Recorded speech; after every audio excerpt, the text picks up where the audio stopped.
A'udzubillahi minasyaitonirrajim. Bismillahirrahmanirrahim. Assalamualaikum warahmatullahi wabarakatuh. Alhamdulillahil qail wal aqibatu lil muttaqin wa la udwana illa 'alal zalimin. Asyhadu an la ilaha illallah wa asyhadu anna Muhammadan abduhu wa rasuluh. Allahumma salli wa sallim ala sayyidina Muhammad wa ala ali sayyidina Muhammad. Wassalatu wassalamu ala rasulillahi ajma'in. Qala Allah ta'ala fi kitabihil aziz, innal ladhina qalu rabbuna Allah thumma istaqamu tatanazzalu alaihimul malaikah alla takhafu wa la tahzanu wa abshiru bil jannati allati kuntum tu'adun. Sadaqallahul azim. An Abi Abdillah Jabir bin Abdillah radhiyallahu anhuma anna rajulan sa'ala Rasulullah sallallahu alaihi wasallam faqala ara'aita idza shallaitu shalawatil maktubat wa sumtu ramadana wa ahlaltul halala wa haramtul harama wa lam azid ala zalika syai'an a'adkhulul jannah qala na'am. Rawahu Imamul Muslim. Allahumma aftah alaina futuhal arifin. Allahumma aftah alaina futuhal arifin. Allahumma aftah alaina futuhal arifin. Amin amin amin amin amin ya rabbal alamin. Yang dihormati Al-Fadil Tuan Imam, yang dikasihi Tuan Fungsi dan staf AJK, dimuliakan para alim ulama dan staf asatizah, tuan-tuan haji, puan-puan hajah, tuan-tuan, puan-puan muslimin dan muslimat yang dimuliakan. Bahkan juga kita doakan bersama, mudah-mudahan insya-Allah biiznillah, kita doakan moga-moga kita sentiasa berada pada dua nikmat yang utama dalam kehidupan kita, yang tidak lain tidak bukan ia berkaitan iman bahkan amal pada Allah Subhanahu wa taala. Bahkan gandingan tentang iman maupun amal ia berada dalam konteks berkaitan dalil. Hujah bila kita membacakan firman Allah yang berulang kali, innal ladzina amanu wa amilus salihat. Gabungan perkataan iman bahkan amal ia menjadi contoh yang utama dalam kehidupan kita, bahawa inilah kedua-dua nikmat yang kita mesti ambil dalam kehidupan. Bahkan disebut oleh ulama sufi, bagaimanakah bercahayanya iman, maka ia bercahaya dengan persoalan amal pada Allah Subhanahu wa taala. Yang kita doakan kelangsungan iman bahkan amal sentiasa berlangsungan dalam kehidupan kita, sehinggalah kita ditentukan untuk bertemu dengan Allah Subhanahu wa taala. Seperti mana juga dalam petang ini kita berada pada satu sesuatu yang cukup baik bahkan indah. Moga-moga Allah izinkan kesihatan pada kita untuk melaksanakan, menghidupkan, bahkan menjiwai tentang sesuatu di dalam bulan Ramadan, yang mudah-mudahan ia memberikan satu natijah yang pelbagai dalam kehidupan kita, yang cukup istimewa dalam kehidupan kita. Lebih-lebih lagi mampu untuk meningkatkan tentang sifat ibadah, bahkan mampu untuk menyatukan pada hati kita dalam menyatakan sifat ubudiyah, perhambaan kita kepada Allah Subhanahu wa taala. Baik kita menyambung kembali apa dikatakan oleh musannif, iaitu Syekh Dr. Mustafa Dib Al-Bura, bila menyebut tentang hadis 22 dalam kitab hadis 40. Al-Imam Nawawi rahimahullahu taala menyambung kembali kepada jalan-jalan yang hadis ini diberikan namanya adalah jalan-jalan menuju kepada syurga Allah Subhanahu wa taala.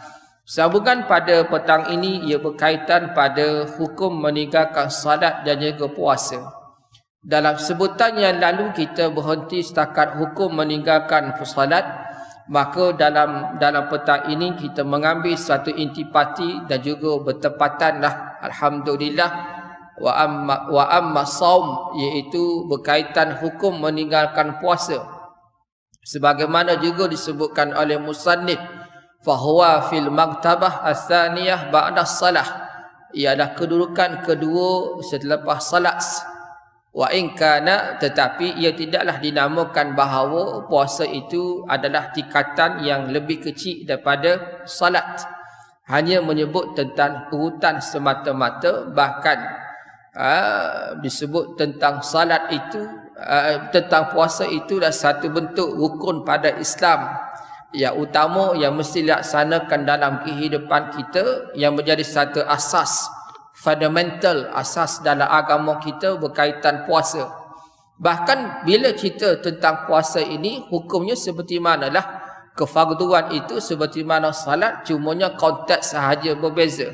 Tapi kalau kita melihat kedahsyatan hukum ataupun ketelitian hukum berkaitan hukum meninggalkan salat, ia lagi ketat, ia lagi teliti berbanding dengan hukum meninggalkan puasa. Walaupun kedua-dua itu ia melibatkan kefarduan yang sama, tetapi dalam konteks yang berbeza. Maka musannif menyebut kedudukan puasa ia utama seperti mana salat, walaupun ia berada dalam turutan yang kedua. Turutan yang kedua ini bukan nak menceritakan bahawa tentang kecil kewajipan tentang puasa. Sebab kewajipan tentang puasa pun besar di sisi Allah Subhanahu wa taala. Sebagaimana kita membacakan banyak firman Allah Subhanahu wa taala, kullu amalin ibnu adam lahu illa siyam fa innahu li wa ana ajzi bih. Setiap amalan anak ibnu Adam untuk dia semata-mata illa asyam. Maksudnya pahala itu untuk anak Bani Adam kecuali puasa. Fa innahu li wa ana ajzi bih. Maksud bahawa puasa itu milik Allah Subhanahu wa taala, dan atas Allah lah yang memberikan pahala yang tanpa had, tanpa bilangan tentang ibadah puasa dilakukan oleh manusia. Sebagaimana hadis yang kita bincang, bahkan kita selalu dengar bila saat tibanya bulan Ramadan, contoh bila sebutkan oleh baginda, man sama ramadana imanan wa ihtisaban ghufira lahu ma taqaddama min dhanbihi. Bahkan siapa berpuasa di dalam bulan Ramadan dengan penuh keimanan, wahtisaban, dalam bentuk sungguh-sungguh mengharapkan tentang satu bentuk kejiwaan tentang ibadah puasa, maka disebutkan oleh baginda ghufira lahu ma taqaddama min dhanbihi, maka diampuni segala dosanya yang telah berlalu itu. Itulah keistimewaan tentang ibadah puasa. Bahkan bila kita membaca tentang Abi Umamah menyebut tentang hadis baginda sallallahu alaihi wasallam, iaitu Abi Umamah radhiyallahu anhu qala ataita Rasulullah sallallahu alaihi wasallam faqultu, maka Abu Umamah menyebut kepada baginda sallallahu alaihi wasallam, dia kata, perintahkan pada aku satu amalan yudkhilanil jannah. Apakah perintahkan pada aku satu amalan yang boleh menyebabkan aku ini boleh masuk syurga Allah Subhanahu wa taala, sebagai contoh. Maka qala, berkata baginda sallallahu alaihi wasallam, alaika bisaum, maka baginda kata, puasalah, sesungguhnya puasa itu tidak ada tandingannya dengan ibadah lain. Summa ataitahu tsaniyah, maka datang kedua balik, faqala alaika bisyam, maka Nabi kata, berpuasalah. Maka nak menceritakan tentang ketegasan ataupun suatu keutamaan, kewajipan yang luar biasa tentang ibadah puasa. Sebab tu bila musannif menyebut bahawa ibadah puasa ini dalam erti kata bagaimana membandingkan tentang salat, salat itu dilakukan 5 waktu sehari semalaman, manakala puasa itu hanya dilakukan setahun sekali sahaja, khusus kefarduan itu berada di dalam bulan Ramadan. Bahkan disebut oleh musannif, pada masa tersebutlah pada tiba itu fa inna saum, yang sebulan sekali setahun sahaja, maka intipati pada puasa disebut tentang imsak. Maksud imsak iaitu menahan diri dia daripada rasa lapar dan dahaga. Bukan setakat itu semata-mata, menahan dalam membina dan mendidik, mengasuh kehidupan itu dengan akhlak-akhlak yang baik. Itu persoalan yang utama yang kita mesti mendidik dalam kehidupan kita, bukan hanya pada imsak. Imsak kita sebut pada istilah, pada makna bahasa. Bahasa dengan istilah maksud pada puasa. Yang puasa itu pada istilahnya adalah imsak. Yang imsak itu menahan diri kita daripada segala perkara yang dilarangkan ketika mana berpuasa. Bahkan disambung juga ia juga disertai dengan berniat. Itu hukum ataupun makna pada istilah berkaitan puasa. Maka imsak bukan hanya menahan lapar dahaga semata-mata, bahkan menahan kehidupan kita dalam konteks mendidik, menjiwai, melatih, membentuk, membina tentang akhlak-akhlak yang baik saat ketika mana berpuasa. Apa contohnya? Tentang sabar, tentang kemahuan, kehendak yang tinggi sebagai contoh, membersihkan jiwa kita daripada ikatan pada syahwat sebagai contoh. Yang ini persoalan bila kita nak menyebut mengawal, melatih, mendidik hati berkaitan syahwat, maka berlepas daripada syahwat. Sebab tu syahwat ini yang kita kata syahwat yang betul ataupun syahwat yang berada pada jalan yang betul adalah bila kita berhadapan dengan syahwat, kita mampu mengekang dengan baik persoalan syahwat, maka hasil di sebalik syahwat itu kita rasa sakit. Kita rasa sakit, itu syahwat yang betul. Maksud kita melazimi tentang sifat ibadah kita berlawanan pada syahwat kita. Itu kemalasan. Kita rasa tertekan, kita rasa kesakitan, maka itulah bentuk syahwat yang mampu dikawal, mengekang dengan baik. Maka itulah jalan bagaimanakah kita berada pada konteksnya adalah imsak, menahan. Itu persoalannya. Maka dalam kita boleh menahan itu imsak, yang kita tekan pada syahwat itu, maka kita boleh bersihkan diri kita. Maka bangkitlah kita dalam sesuatu boleh menghidupkan jiwa-jiwa kita dengan baik. Contoh saat kita membacakan kalimah tasbih. Ini kalimah yang kita ungkapkan pada malam-malam dalam bulan Ramadan. Saat kita salat sunat tarawih sebagai contoh. Kita menyatakan tasbih. Elemen kalimah tasbih, ia menghidupkan kejiwaan kita. Membina satu kejiwaan iaitu keyakinan, keteguhan milik hidup ini hanya kepada Allah Subhanahu wa ta'ala sebagai contoh. Kalau kita mengambil pada intipati kalimah subhanallah, ia satu kalimah yang sebenarnya menyentuh pada akal kita, yang akal kita ini ada had, ada batasan. Yang ada logik akal kita tak mampu untuk fikir dengan lebih mendalam. Sebab tu kita pasakkan, kita rafakkan, kita gunakan pada kalimah subhanallah. Contoh, kita mendengar dan kita membaca apa yang berlaku pada Nabi Musa alaihissalam. Allah perintahkan pada satu malam keluar daripada Mesir, jauh daripada nak selamatkan daripada kezaliman Fir'aun laknatullah yang alaih. Maka Nabi Musa alaihissalam bawa Bani Israil ini berjalan pada satu malam. Tuan-tuan, kisah tersebut nyata dalam firman Allah yang kita mengetahui bahawa kisah Nabi Musa alaihissalam sehinggalah Allah aturkan, Allah turunkan satu petunjuk pada Nabi Musa alaihissalam. Allah letakkan jalan mati pada Nabi Musa, yakni berada di tepi pantai.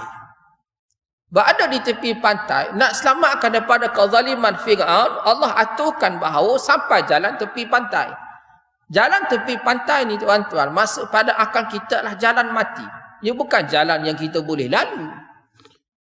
Kita maka ialah dibincangkan, ulama tafsir kata, kenapa Allah tidak susun atur masuk dalam hutan?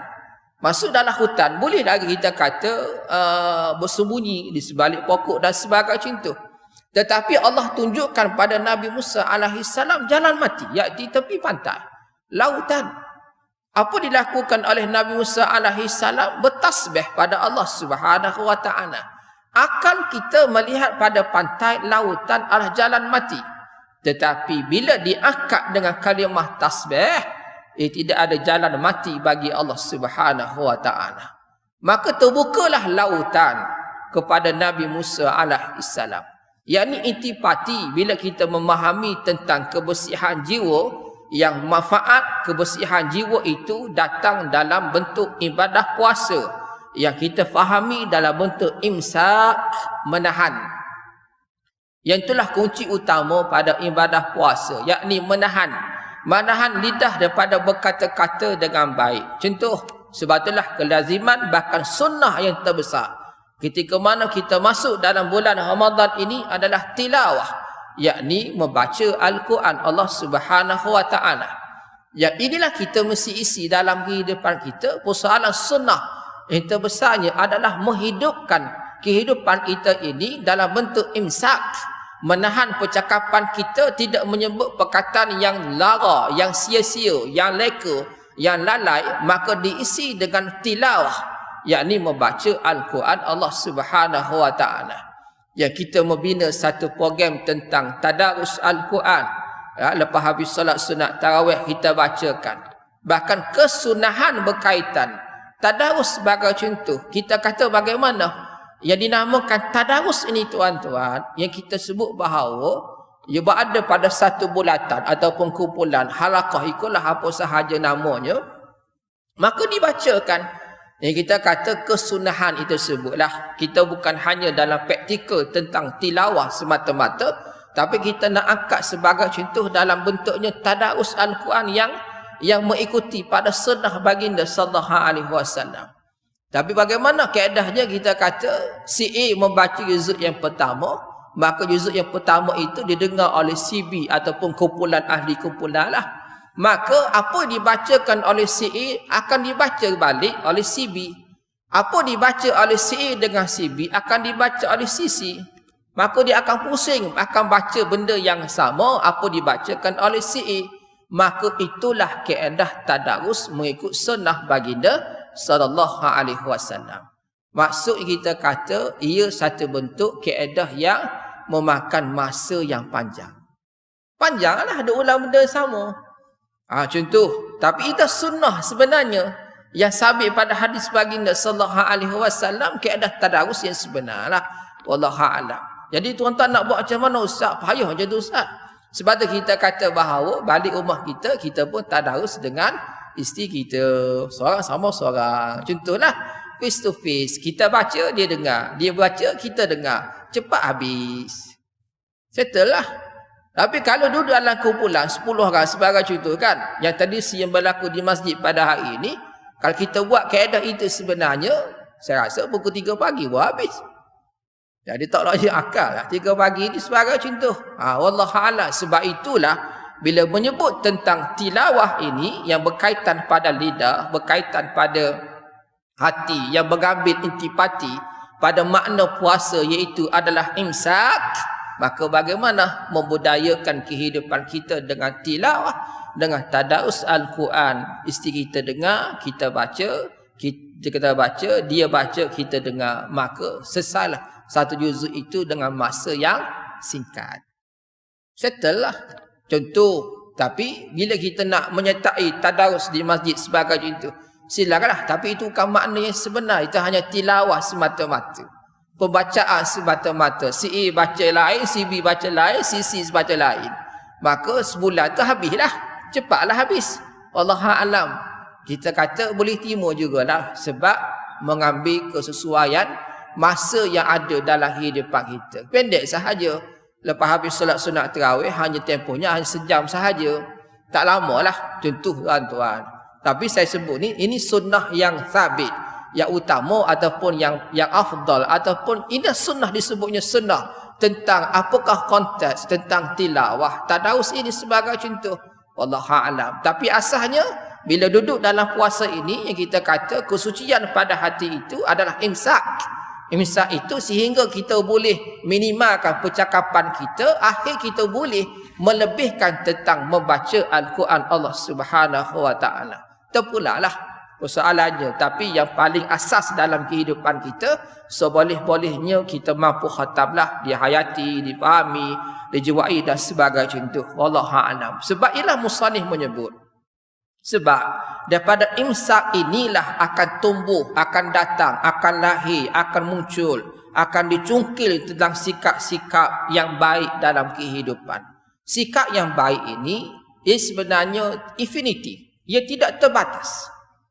Dia tidak terhingga dalam kehidupan kita. Mana ada persoalan kebaikan yang ada dihinggakan? Tidak ada.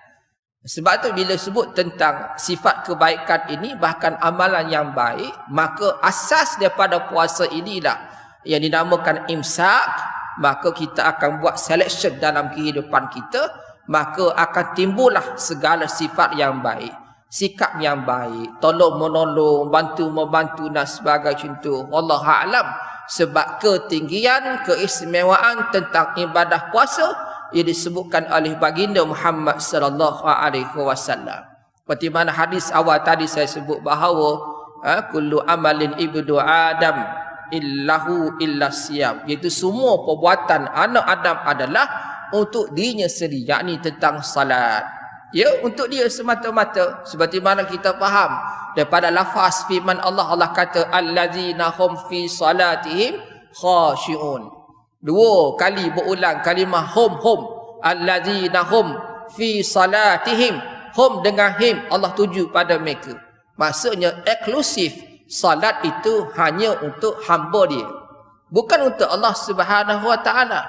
Berbeza konteks tentang puasa eksklusif untuk Allah Subhanahu wa taala berdasarkan firman, berdasarkan hadis baginda sallallahu alaihi wasallam yang Nabi kata bahawa Nabi kata kecuali puasa, sesungguhnya puasa itu adalah milik Allah dan Allah lah yang akan memberikan pahala kepada yang berpuasa dengan maha berkehendak Allah Subhanahu wa taala sebagai contoh. Ataupun dalam hadis lain menyebut bagaimana as-saum junnatun, itu puasa itu sebagai satu benteng dalam kehidupan. Junnah sebagai satu benteng dalam kehidupan. Benteng daripada mana? Daripada api neraka Allah Subhanahu wa taala. Benteng daripada mana? Dalam tergelincir dalam melakukan dosa bahkan maksiat pada Allah Subhanahu wa taala. Hadis yang saya bacakan sebelum ini berkaitan man sama, ataupun ada dalam jalur yang disebut man qama. Samalah, siapa yang menghidupkan, mendirikan Ramadan ataupun berpuasa dia dalam bulan Ramadan dengan bentuk imanan wahtisaban. Ini satu peluang yang Allah offer dalam kehidupan hamba-Nya. Infinity. Tuan-tuan, jalan yang terbuka, sebagaimana juga Jabir bin Abdillah menyebut tentang Nu'man bin Qawqan al-Khazai, menyebut tentang apakah jalan menuju membuka kepada syurga Allah Subhanahu wa taala. Yang salah satu ibadah yang disebut oleh Nu'man ini adalah berkaitan puasa. Yang menceritakan bahawa puasa ini satu keistimewaan. Di sebalik tentang salat, maka puasa satu bentuk jalan yang mudah bagi kita untuk masuk dalam syurga Allah Subhanahu wa taala. Sebagaimana puasa ia sebagai benteng daripada api neraka Allah, jauh daripada dosa maksiat pada Allah Subhanahu wa taala sebagai contoh. Wallahu a'lam. Sebab itulah kita kata melazimi tentang sifat ibadah dalam bulan Ramadan sebagai contoh. Bukan hanya tilawah, bahkan intipatinya pada salat. Dan dalam salat itu kita menyebut satu kalimah yang paling hebat. Dalam salat itu kita menyebut satu kalimah yang paling hebat. Yang ini kita menyebut kalimah Allahu Akbar. Ini kalimah yang menjadi kunci pada salat kita. Ia berbeza dengan ibadah lain. Kalimah ini berulang-ulang kali kita sebut dalam salat kita, berbeza dengan ibadah lain.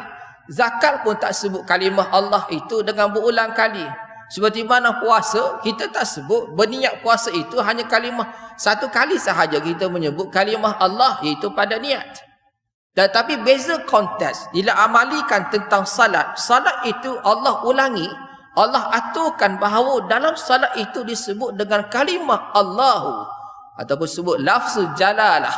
Dalam pengajian ilmu akidah disebut tentang Ismul A'zam, nama yang maha agung. Bahkan ada khilaf ulama lah, lafzul jalalah ataupun Ismul A'zam itu adakah kalimah Allah ataupun kalimah Al-Hayyul Qayyum. Itu khilaf ulama lah. Cuma jumhur menyebut bahawa Ismul A'zam ia berada pada nama yang maha agung ini, yang berada pada kalimah lafzul jalalah, yakni adalah Allah Subhanahu wa taala. Baik tuan-tuan, balik pada kalimah Allahu lafzul jalalah. Ini satu kalimah yang kita sebut dalam salat kita, bahkan ia satu kalimah yang berulang-ulang kali. Sebab tu saat kita menyebut kalimah Allahu Akbar, ia sebetulnya satu konteks yang meninggikan tentang tauhid, bukan menenggelamkan tauhid. Sebab tu kalimah Allahu Akbar ia satu dirikan pada jiwa kita untuk bersihkan jiwa kita, untuk meninggikan tauhid. Bukan nak menenggelamkan tauhid. Maksudnya, bila kita memahami tentang meninggikan tauhid pada Allah, maka jiwa itu akan berfikir dalam sesuatu kehidupan ini, apakah kebaikan yang mesti bercantum tentang ketauhidan pada Allah Subhanahu wa taala. Maka bangkitlah jiwa itu, maka naiklah jiwa itu memikirkan tentang ketauhidan pada Allah Subhanahu wa taala. Lepas tu kalimah Allahu Akbar ini kita lazimi pada solat sunat kita lah, solat fardu kita. Bahkan khusus dalam malam-malam di dalam bulan Ramadan ini luar biasalah. Lebih banyak kita menyebut kalimah Allahu Akbar. Ikutlah nak buat 8 ke 20 ke terpulang. Baik. Cuma saya sebutlah secara ittifaq ulama-ulama mazhab yang dinamakan salat sunat tarawih itu adalah 20 rakaat. Itu sahaja. Itu ittifaq ulama-ulama mazhab. Ulama al-Imam Syafi'i, al-Imam Malik, al-Imam Ahmad bin Hanbal. Maupun al-Imam ulama Hanafiyah sebagai contoh menyebut ittifaq. Keempat-empat mazhab ini menyebut bahawa yang dinamakan salat sunat tarawih itu adalah 20 rakaat. Maka lazimilah. Kita sebut bahawa kalau buat 8 ustaz, macam mana ustaz? Buat 8 itu sebahagian ulama menyebut hanya berlaku pada dia hanyalah menghidupkan malam semata-mata. Itu sahajalah. Jadi kita pun mengambil pandangan ulama mazhab, kita angkat dalam kehidupan kita. Sebab asasnya kita berada dalam sebutan kalimah Allahu Akbar. Ia akan menanggalkan pada jiwa kita tentang kemalasan, keangkuhan, kesombongan. Dia akan menghilangkan segala-gala. Dia akan menanggalkan segala sifat mazmumah dalam kehidupan kita saat kita menyebut kalimah Allahu Akbar. Sebagai contoh jugalah tuan-tuan, saat kita mendengar khatib berkhutbah menyebut kalimah yang sama, iaitu ittaqullah, kalimah Allahu, iaitu ismul azam, lafzul jalalah, maka tertanggallah pada kita segala-gala sifat yang tidak baik. Duduk dalam bentuk yang jemaah, berada dalam kesatuan iman yang sama, disusun dengan ibadah yang sama, yang akan menghasilkan pada akhlak yang sama, sebab tunjang pada kita adalah kalimah ittaqullah. Yang jadi persoalan dalam kehidupan kita, mendengar kalimah Allahu, mendengar kalimah ittaqullah, mendengar kalimah Allahu Akbar, tetapi tak tertanggal sifat maksiat dosa dalam kehidupan kita. Masih kekal dalam bentuk pemusuhan, masih duduk dalam bentuk kebencian, masih kekal duduk dalam sesuatu dengki mendengki. Sebagaimana Nabi kata, wattahasudu hatta yakunal baghya. Dengki mendengki, hasad ini sehinggalah berlaku kezaliman sebagai contoh. Maka itu berbalik pada asas dalam kehidupan kita. Sebab itulah puasa yang Allah datangkan pada kita yang pahalanya infinity, tak terhitung, hanya Allah mengetahui semata-mata. Ia sebenarnya sebagai satu asas ibadah dalam kehidupan kita untuk membaiki, mengislah, mengelokkan sifat kehidupan kita sebenarnya disulami dengan amal dengan baik. Yang saya sebut bahawa di antara amal yang baik dalam petang ini, yang kita duk ulang kalimah subhanallah, alhamdulillah, maupun Allahu Akbar ini, bahkan kita mendengar kalimah Allahu. Di sebalik juga kita melazimi tentang tilawah, membaca Al-Quran Allah Subhanahu wa taala. Maka inilah sebenarnya asas-asas yang mampu untuk menguatkan kekuatan jiwa kita dalam menyatakan amal pada Allah Subhanahu wa taala. Sebab itulah tibanya bulan ini sebenarnya kita boleh tanggalkan. Ustaz saya, kita boleh tanggalkan sebenarnya, kita boleh nafi dah segala sifat-sifat yang boleh membinasakan kehidupan manusia sebagai hamba kepada Allah Subhanahu wa taala. Apa benda kita kata? Contoh kita kata tentang watanajushu fid dunya. Itu tipu menipu dalam urusan harta benda dunia sebagai contoh. Ataupun watabarudu, ataupun saling benci membenci. Sehingga sampai benci membenci itu berpanjangan dalam kehidupan, sehingga berlaku kemarahan yang melampau. Tuan-tuan, saya balik pada awal tadi saya menyebut tentang syahwat. Syahwat ini yang dinamakan syahwat yang betul, syahwat yang benar, iaitu ia berada dalam kesakitan. Berada dalam kesakitan, kita benci pada si fulan, si fulan. Ya, syahwat kita benci pada dia. Tapi syahwat itu kita belajar daripada puasa, yang istilah puasa adalah imsak. Kita boleh tanggalkan syahwat itu walaupun kita rasa sakit, sebab matlamat hidup kita adalah Allah Subhanahu wa taala. Tetapi kita dalam benci, tapi kita tak rasa sakit juga tuan-tuan. Kita buang benci tersebut, kita kata saya buang ustaz, tapi kita tak rasa sakit tuan-tuan. Maka masih belum lagi mencapai pada kemanisan tentang sifat saat kita menyebut tentang kalimah-kalimah Allah Subhanahu wa taala, mahupun tidak ada suatu kemanisan pada ibadah puasa.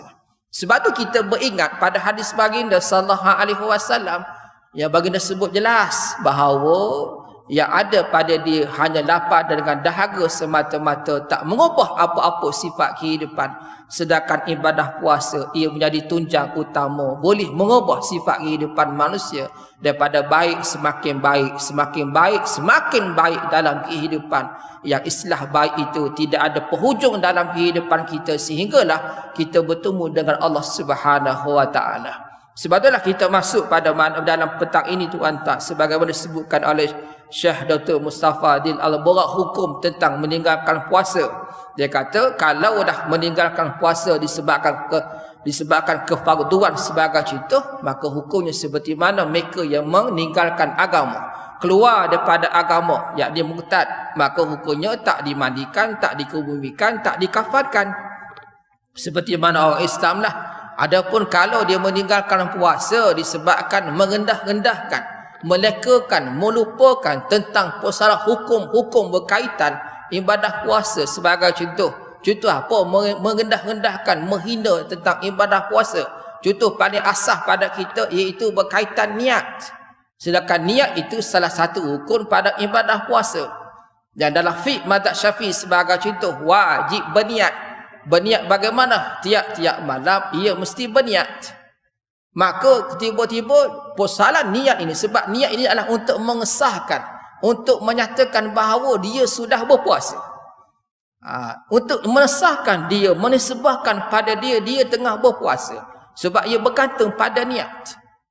Sebab niat itulah menyebut tentang wajib berniat untuk membezakan puasa ataupun tidak puasa. Dalam fiqh mazhab Syafi'i, maka wajib berniat pada tiap-tiap malam. Allah tanya, ustaz, kalau sebulan tu bagaimana? Itu pandangan mazhab Maliki. Dan juga ada satu riwayah menyatakan daripada mazhab Hambali sebagai contoh. Maka tuan-tuan nak berniat sebulan, silakan, tafaddal. Atas tanggungannya adalah kok lupa pada tiap-tiap malam. Cuma saya nak peringatkan, bila kita belajar dalam pandangan fiqh mazhab Maliki, yang nak kata sebulan berpuasa ini, niat secara sebulan hanya boleh dilakukan pada satu Ramadan sahaja. Maksud semalam lah. Malam ni 2 Ramadan dah. Jadi tak valid lah pada tuan-tuan nak ukapkan sebulan, niat berpuasa sebulan. Contoh, seperti mana jugalah tentang wanita yang haid. 1 Ramadan dia puasa, dia niat sebulan dalam bulan Ramadan, ya silakan. Tapi hari kedua, hari ketiga datang haid, datang hari ke-8 suci, maka niat sebulan tadi sudah ternafi, sudah terbatal. Maka bagi dia boleh hanya niat pada tiap-tiap malam semata-mata, sebab tak terkira dah terbatal dah niat yang sebulan tersebut. Contoh saya nak sebut pada tuan-tuan, sebab permulaan pada puasa ia bergantung pada niat. Maka persoalan niat ia mesti dijambilkan sebagai ihtimam, keutamaan, kepentingan. Bukan diremehkan, bukan dipinggirkan, dilekakan. Tak apalah aku tak niat pun, duk biarkan, lupa sebagai contoh. Tapi adat kita sebenarnya ia tak akan lupa. Sebab apa? Sebab di masjid pun diingatkan lepas habis salat witir, ingat niat puasa. Contoh, sebab tempoh berniat itu selepas masuknya waktu fardu maghrib sampai sebelum subuh, itu tempoh boleh berniat. Kalau niat dalam salat, masa tu je tuan-tuan. Betul? Masa tu sahaja. Tempoh yang pendek, kita angkat takbir Allahu Akbar, habis. Itu persoalan tempoh masa niat pada salat. Tapi tempoh niat untuk berpuasa, tuan-tuan buka puasa nak niat terus boleh. aku nak puasa esok hari sampailah tempohnya sebelum subuh. Maksudnya tempoh itu panjang. Maka bila panjang ini pun salah niat, kita kata mustahil boleh lupa. Mustahil boleh dilupakan. Mustahil tak ingat untuk berniat sebagai contohlah. Jadi kita kata ini bentuk-bentuk yang disebutkan oleh musannif bahawa moga-moga kita tidak berada pada satu amalan ibadah puasa tapi lupa tentang hukum hakam berkaitan ibadah puasa yang menyebabkan kita ini tak dikira sebagai berpuasa. Dan dia pun tak tahu dia sebenarnya tak dihitung tentang berpuasa. Dia pun tak tahu sebenarnya puasa pada dia tidak tertakluk. Sebab apa? Contoh, tak dimulakan dengan niat. Contoh, walaupun ada sebahagian ulama menisbahkan bangun sahur kita, ia sudah menceritakan tentang niat. Tapi kita bimbang, kuk-kuk sahur kita tu, kita duduk dalam sesuatu yang leka, lalai. Betul tak ingat, dah kelabu mata, nak makan nasi ubaya tuan-tuan. Contohlah, saya sebut ini, sebab itulah bila kita sebut, supaya tidak berada dalam sesuatu yang merendahkan, yang meremehkanlah dalam bahasanya. Sebab apa? Ia berkaitan keutamaan tentang ibadah puasa. Sebagai contoh, sebab inilah bulan puasa, bulan Ramadan yang perlu dimuliakan, dihormati, diangkat tinggi. Hattalah dia berpuasa, tiba-tiba dia tak sihat, menyebabkan dia perlu buka puasa. Sebagai contoh, itu pun sunat bagi dia menahan imsak. Tak boleh makan sesuka hati sehinggalah waktu berbuka puasa. Seperti mana wanita haid sebagai contoh, walaupun dia tak berpuasa, tapi sunat pada dia untuk juga imsak. Imsak pada kita wajib. Jadi wajib dia semua ni imsak kan? Tak sunat. Tapi wanita haid contoh, kedatangan haid sebagai contoh, sunat pada dia imsak. Juga makan dengan minum tadi sehinggalah sampai pada waktu berbuka puasa. Sunat. Maka walaupun tak puasa, boleh ambil fadilat tentang kesunatan. Sunat tentang menahan imsak. Maka walaupun tak puasa, tapi boleh juga pahala dalam bentuk imsak. Contoh, yang nak menceritakan bahawa hukum hakam inilah menceritakan keutamaan kita menghidupkan dalam bulan puasa ini. Mudah-mudahan insya-Allah biiznillah kita boleh duduk dan sesuada belajar hukum hakam tentang ibadah puasa ini dengan baik supaya tidak sekali-kali memandang enteng, memandang rendah tentang ibadah puasa. Sebab ibadah puasa kualitinya adalah cukup tinggi, istimewa di sisi Allah Subhanahu wa taala. Jadi tuan-tuan sekalian, dalam petang ini moga-moga difahami dengan baik. Apa yang baik itu daripada Allah, apa lemah daripada saya. Wallahu a'lam. Assalamualaikum warahmatullahi wabarakatuh.